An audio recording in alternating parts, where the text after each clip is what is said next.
आज हम ध्यान की बात कर रहे हैं। वो वाला ध्यान नहीं कि हम अपना मेडिटेशन कर रहे हैं, आइज क्लोज करके बैठ गए हैं एक जगह। नहीं, पूरे दिन का हम कार्य किस प्रकार से कर रहे हैं। चाहे हम हमारा वो पढ़ाई करना है, हमारा वो खाना बनाना है, या फिर हमारा वो जॉब करना है, कोई भी काम हम कर रहे हैं तो उसमें हमारा ध्यान, हमारे सेंस ऑर्गन किस प्रकार से हमारे यूज हो रहे हैं, और हमारे मन में क्या जो हम काम कर रहे हैं वही चीज चल रही है, या हम बैठे तो यहाँ हैं और सोच हम किसी कल रात के बारे में रहे हैं। कल रात ये हुआ था, वो हुआ था, उसने मुझे ये बोला था, वो बोला था। या फिर कल फ्यूचर का सोच रहे हैं कि आज आने वाले फ्यूचर में क्या होगा मेरे साथ, ये कैसे होगा, वो कैसे होगा, मेरे को इतनी सारी टेंशन है, पैसे की है, ये है, वो है, हर प्रकार का चीज है। तो आज हम ये वाली टॉपिक पर बात करने वाले हैं। तो ये स्टूडेंट्स के लिए भी फायदेमंद हो सकता है, क्योंकि पढ़ाई में अगर हम उनको कॉन्सेंट्रेट करना है स्टडीज में तो वो कैसे करेंगे। साथ ही साथ ये हम सब के लिए कॉन्सेंट्रेशन के लिए यूज होने वाला है, हमारे लिए बहुत हेल्पफुल है। तो ये वीडियो जरूर देखिएगा। हर हर महादेव। तो सुनिए, जैसे कि अगर हम सबसे पहले पढ़ाई की ही बात करते हैं कि अगर आप पढ़ रहे हैं तो जो आप उसको पढ़ रहे हैं किसी भी चीज को, तो आपको अपने सारे सेंस ऑर्गन्स को वहीं पर यूज करना है। वो कैसे होगा? सबसे पहले आप पढ़ रहे हैं तो आप अपनी आंखों से देखिए कि मैं पढ़ रहा हूँ, मेरे आईज यहाँ पर इस्तेमाल हो रहे हैं।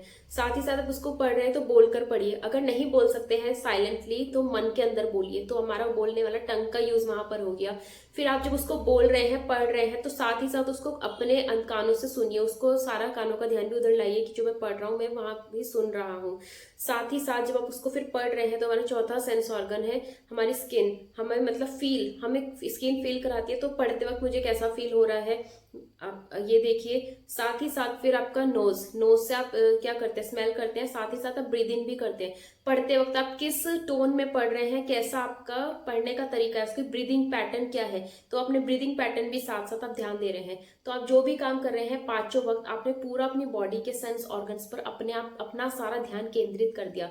इसी प्रकार से फिर वो आपका जॉब करना है, चाहे आप लैपटॉप में कुछ काम कर रहे हैं, चाहे आप खाना बना रहे हैं, तो आप सारे सेंस ऑर्गन का यूज वहीं पर करेंगे। फिर बीच में आपका ध्यान जाएगा कि इसने मुझे ऐसा बोला, रात को ये हुआ था, वो ये था, कल को क्या होगा, नहीं होगा।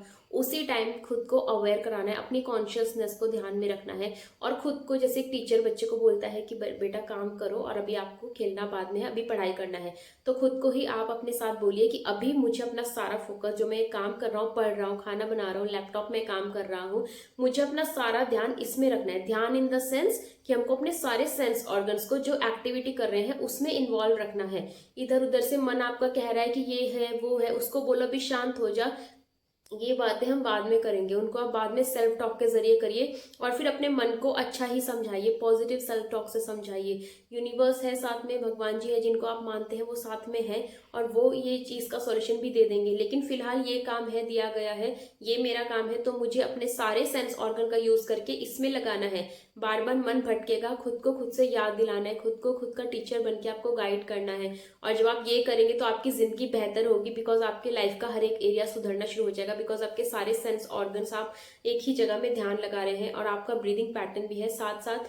तो आप ऐसे करके अपना हर काम कर सकते हैं। और जब भी आपको फ्री टाइम मिले इधर उधर, तो आप साइलेंस प्रैक्टिस करें, थोड़ा ब्रेथ वर्क करें, डीप ब्रीदिंग करें, अपनी सांसों पे अवेयर हो जाएं किस प्रकार से आप ब्रीदिंग कर रहे हैं। और साथ ही साथ नाम जप करें, भगवान जी का नाम ले, और अच्छे काम करें, अच्छे कर्म करें, एक पॉजिटिव सोच के साथ आगे बढ़िए, तो जीवन हमेशा अच्छा होगा। तो चिंता ना करें, जो होता है अच्छे के लिए होता है। और हमें हमारी लाइफ हमेशा कुछ ना कुछ सिखाती है, तो कभी भी अपने आप को डीमोटिवेट किसी भी चीज के लिए नहीं करना है। हर चीज एक एक्सपीरियंस है, और हर एक्सपीरियंस आपको आपकी ग्रोथ की ओर ले जा रहा है। तो जब आप इस तरीके से ध्यान करेंगे, अपने सेंस ऑर्गन का यूज करेंगे, तो आप एक पॉजिटिव, एक हैप्पी मोड में अवश्य आएंगे। तो ये फॉलो करिए, और फिर फॉलो करके अगर आपको कुछ भी इसमें लगता है, आपको फायदा हुआ है, तो कमेंट बॉक्स में आकर यहाँ पर जरूर बताएं। तो कम से कम इसको फॉलो करिए, हर दिन, हर पल, प्रतिपल फॉलो करने की कोशिश करिए। आप भूल जाएंगे बार बार, तो खुद को ही, कोई बात नहीं, अवेयर होकर याद दिलाइए। एकदम से किसी भी चीज की आदत नहीं पड़ती है, रिपीट करके ही हम चीजें सीखते हैं। जो भी आपने बचपन से आज तक सीखा है, एकदम कोई नहीं सीखता है, इधर उधर से सुनकर सीखते हैं, देखकर सीखते हैं, फिर हम उसको फॉलो करते हैं, हम उसको रिपीट करते हैं, तो हैबिट पड़ जाती है। तो अगर आपने ऐसी हैबिट पाल ली है खुद को सैड करने की, रोने की, हर्ट करने की, तो अब एक हैप्पीनेस की हैबिट पाल ले, और इस खुशी की आदत को पाले। अपने आप से प्रॉमिस कर ले मुझे खुश रहना है। याद नहीं रहता है तो कहीं पर स्टिकी नोट्स लिखकर चिपका ले, हैप्पी हैप्पी फोन में वॉलपेपर लगा ले, जैसे भी आपको याद कर सकते हैं, कोई ऐसा कड़ा पहन ले, चूड़ी पहन ले, अंगूठी पहन ले, कुछ ही मतलब जैसे आपको याद रह सकता है ना, जहां पर आपको कि मुझे अपनी हैप्पी स्टेट में बार बार करे रिटर्न आना है। तो हैप्पी स्टेट में कैसे रिटर्न आना आया जाएगा, जो अपने मन पर काबू करेंगे और मन में जो भी चल रहा है, तो मन को आपको एक टीचर की तरह साइलेंट कराना है और अपने सेंस ऑर्गन पर आपका प्रेजेंट में आप क्या चल रहा है, इस तरीके से आप प्रेजेंट में आ सकते हैं। अपने सेंस ऑर्गन्स पर ध्यान दीजिए और अपने साथ जुड़े रहिए, सब कुछ अच्छा होगा। हर हर महादेव।